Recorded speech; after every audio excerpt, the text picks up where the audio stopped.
Welcome to Cultivating Curiosity, where we get down and dirty with the experts on all the ways science and agriculture touch our lives, from what we eat to how we live. I'm Jordan Powers. And I'm Emily Cabrera. We're from the University of Georgia's College of Agricultural and Environmental Sciences. We are on the UGA Tifton campus today with Luan Oliveira, Assistant Professor in the CAES Department of Horticulture and Precision Agriculture Specialist for UGA Extension. Luan, thank you for joining us today.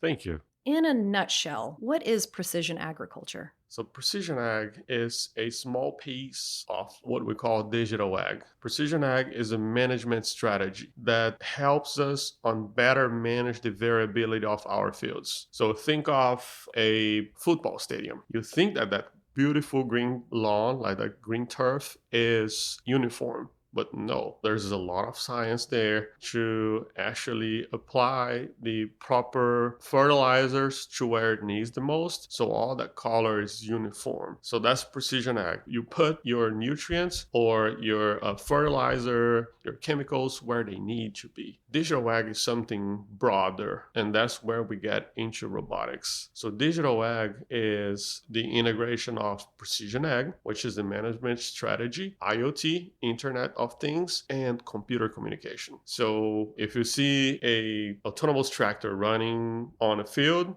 that's more digital ag than precision ag, because that tractor might not be doing the variable nutrient application that we need, the management strategy that I just told you guys. So that's it.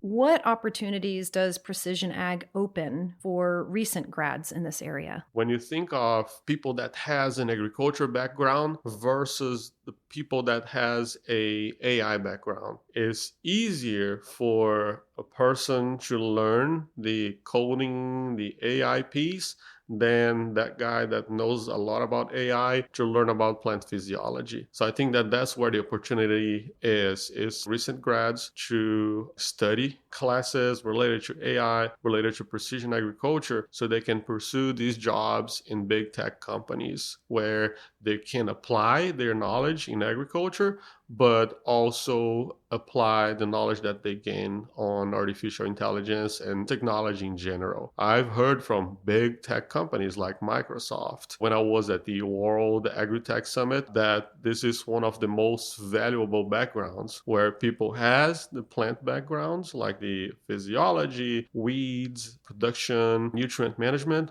but they also have the coding, the AI background as well.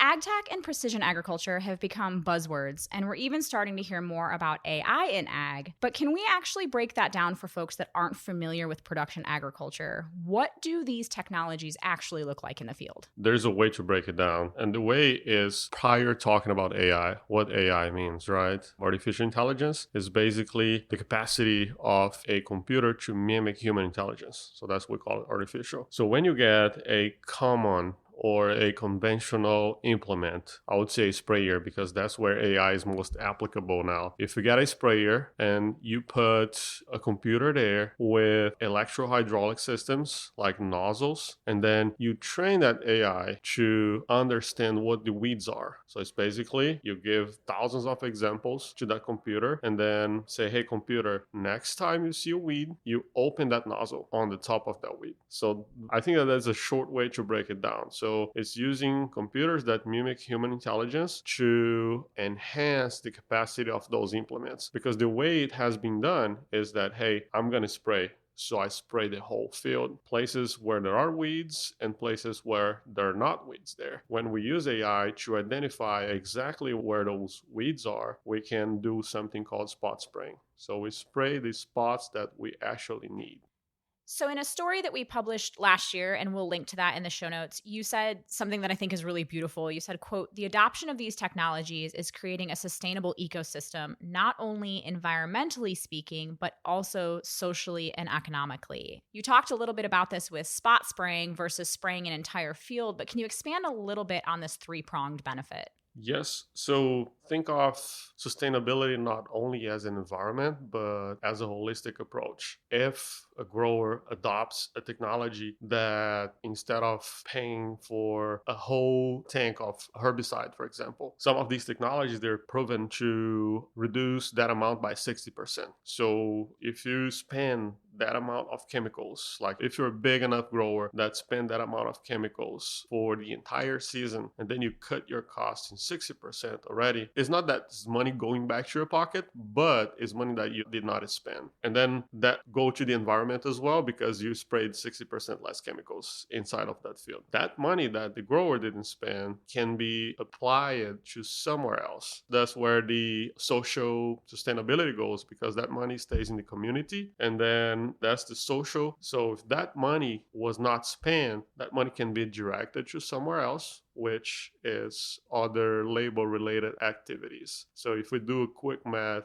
if a farmer spends $1 million in labor per year and we could save 100,000 on chemicals, that's 10% back to that labor workforce.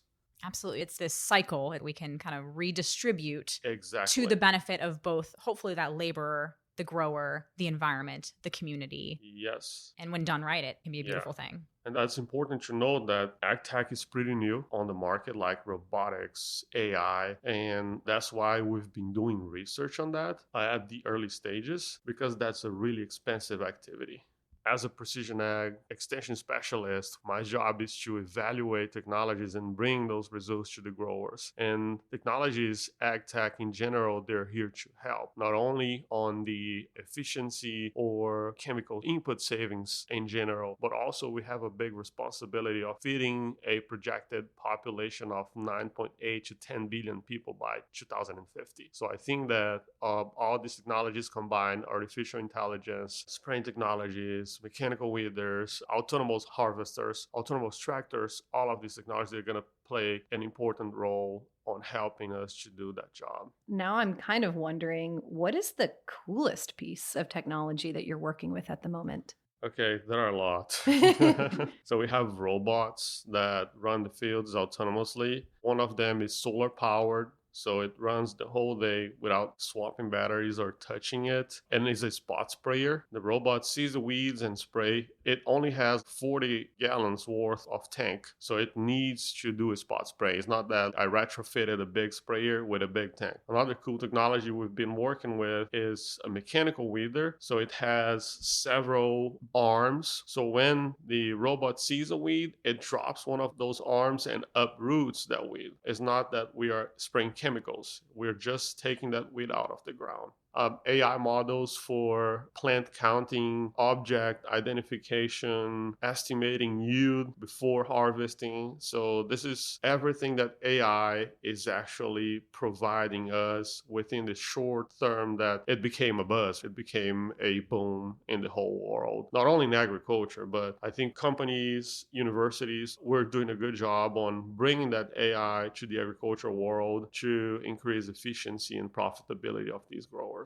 And we will, of course, link to the video we did on the drone doc, your team's spray robot. We'll link that in the show notes so that listeners can see more about that. I've had a chance to see it in action out at UGA Grand Farm, and it is just incredible to see that technology in action. Yeah, so technologies I mentioned, those are technologies that are out of the market, but at the Precision Horticulture Lab, we've been developing our own tech as well. So one example is the drone dock. We're actually repurposing drone dock as something that you're not going to need actually the whole dock anymore. The whole system is going to be on the drone. Of course, we're going to need regulations from the FAA and also robotics. When they're spray robots, they need to be in the field and they're really slow because you cannot put a robot to run at 10 miles an hour. The one that we have actually runs at a mile an hour. It has a 40-foot boom. It can cover a good bit of area per day. But when it needs to be refilled, either it stops in a point and you have to go there and refill it, or you purchase a refilling station and the robot comes to that refilling station by itself and refills itself. But in the lab, we're developing something that is going to break